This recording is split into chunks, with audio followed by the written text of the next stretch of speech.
Between 1890 and 1900, Greenwood experienced a population explosion over 300%, from 1,326 people in 1890 to 4,828 in 1900. In a speech given in Boston in 1899 to potential investors for the South, Henry Grady, the editor for the Atlanta Constitution, made this statement, quote, "There is a new South, not through protest against the old, but because of new conditions, new adjustments, and, if you please, new ideas and aspirations." End quote. The end of the Civil War in America brought many changes to life in the South, making adaptability paramount for the region to prosper. For Greenwood, that change came in the form of cotton mills. In order to understand those changes, one must evaluate the power that railroads brought to the area, the creation of the cotton mills, the roles of children, African American, and women in the mills, life in the mill village, and the resulting prosperity to the area. The first point to consider is how railroads brought power to Greenwood. Prior to the more extensive use of railways in 1890, the primary sources for distributing agricultural produce to market was by wagon loads and waterways. Most cotton was not used interregionally, but was shipped to southern seaports where it would be transferred to the Northeast or Europe. Between 1852 and 1929, Greenwood had 5 railways, which was more than anywhere else in the state. Greenville, Spartanburg, and Columbia had 3, and Charleston had 4 railways.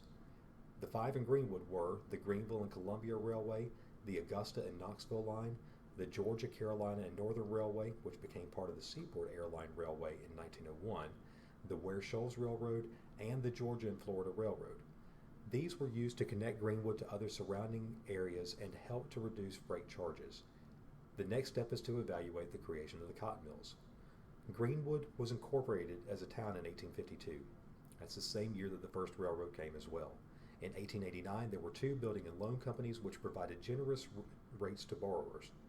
This, coupled with the fact that the closest mill to Greenwood was in Newberry, was instrumental for William Lowndes Durst in the creation of the first Greenwood cotton mill in 1891. The 75 people that were employed by the Greenwood mill were responsible for processing 5 bales of cotton a day on 85 looms. By 1900, there were 384 looms in use, and by 1905, with the addition of the second mill, that number increased to 485 looms. The mill workers manufactured cotton and wool. They also made tools and machinery, built all of the mill buildings, and dealt with all the necessary business transactions. Employees began their day with a wake-up whistle at 4:30, began their 12-hour workday at 6 o'clock, and were allowed a 30-minute lunch break. Weekend shifts were shortened to 10-hour days. Durst was remembered at his death by the people of Greenwood as a man who was, quote, an industrial pioneer, a public benefactor, and a community builder, end quote. The next point of evaluation is the role of child labor in the mills. The employment of children was debated by middle and upper-class families who had no need for extra income that child labor afforded.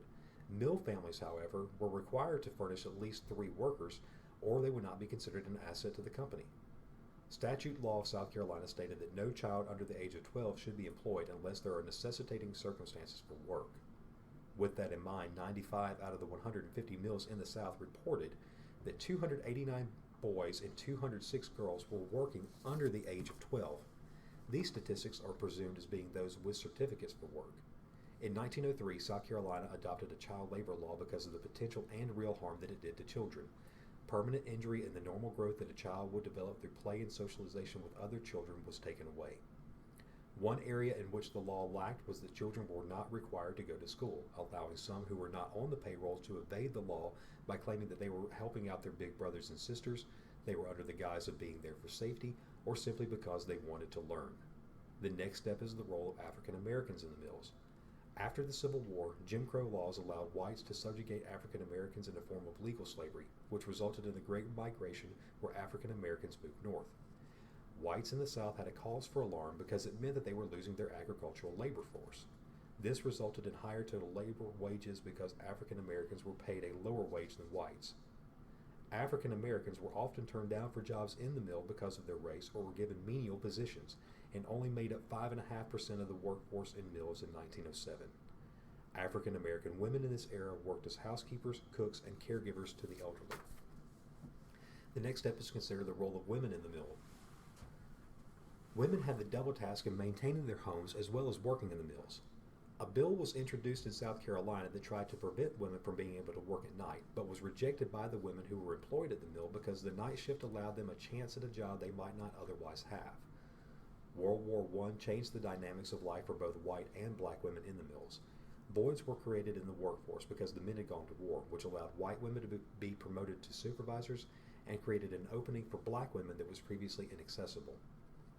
Life in the mill village is the next point. Mill villages were necessary when they were first founded for the simple logistical reason of needing close proximity to the mills. In many mill villages, the housing conditions were poor at best. However, one of the things that set the Greenwood Mill villages apart was that the communities were full of well-built brick homes, schools, and churches. These villages were self-contained communities that had company-owned stores in them as well as post offices and barbershops. And lastly, one must evaluate the resulting prosperity to the area. Greenwood became a county in 1897. This was the same year that the second mill, Greenwood Mill, was built. The 96 cotton mill came online in 1902, and by 1908, Greenwood had electric lights, telephones, 3 banks, 3 hotels, and 2 newspapers, the Greenwood Journal and the Greenwood Index, which formed a merger in 1919 as the Index Journal. 1908 was the year that James C. Self took over as president of the Greenwood Cotton Mills, and although the town was achieving great advancements, the mills were in desperate financial trouble to the extent that one had already closed and the other was on the verge of closure. An advancement to automatic loom technology by the Draper Company made machinery in Greenwood obsolete. When Self took over as president, he went to Massachusetts and worked out a deal with George Draper in order to bring the Greenwood cotton mills up to modern standards. In the space of 2 years between 1910 and 12, the profits for Greenwood cotton mills went from $199.30 to an astonishing increase of $46,600. Panola Mill was opened in 1910 under the leadership of Samuel H. McGee and changed ownership to John Pope Abney in 1921, who had purchased both the Grindle and 96 mills from A. Foster McKissick in 1917. He was the founding president of Abney Mills. The philosophy of Greenwood Mills was to produce a quality item that was based on the demands of the customer. This proved to be of paramount importance in World War II when the government sought out poplin cloth for the military. Greenwood Mills produced over 100 million yards of poplin fabric and received the Army-Navy Production Award, or E Award, 4 times. The prosperity of the Greenwood Mills provided not only wealth for Self, it also allowed him to create a foundation in 1942 that bears his name, a foundation whose goal is to establish many forms of benevolence for the Greenwood area, including a hospital, and to, quote, foster, encourage, promote, support, carry on, or conduct research in any or all of the medical arts and sciences, end quote. Through the power that railroads brought to the area, the creation of the cotton mills, the roles of children, African American and women in the mills, life in the mill village, one can see Greenwood as a prime example of how an area was able to adapt and make the necessary changes after the Civil War from agrarian to industrial life, all of which resulted in prosperity to the area and allowed it to become a model of the New South.